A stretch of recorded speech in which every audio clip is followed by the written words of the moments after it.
Hello guys and welcome to How to Socials. In this video I'm going to show you how to make a group chat on Instagram. So let's start. First open the Instagram app. Go to your DMs from top right corner.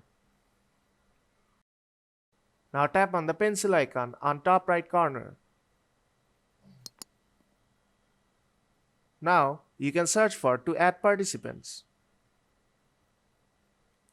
You can search by their name or their user ID.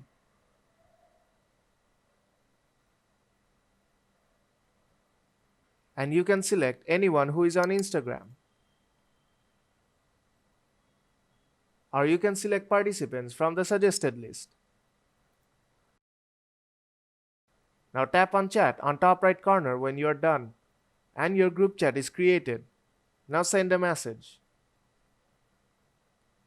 And other participants will be able to see this message. So if this video helps you out, then don't forget to leave a like and see you in the next tutorial.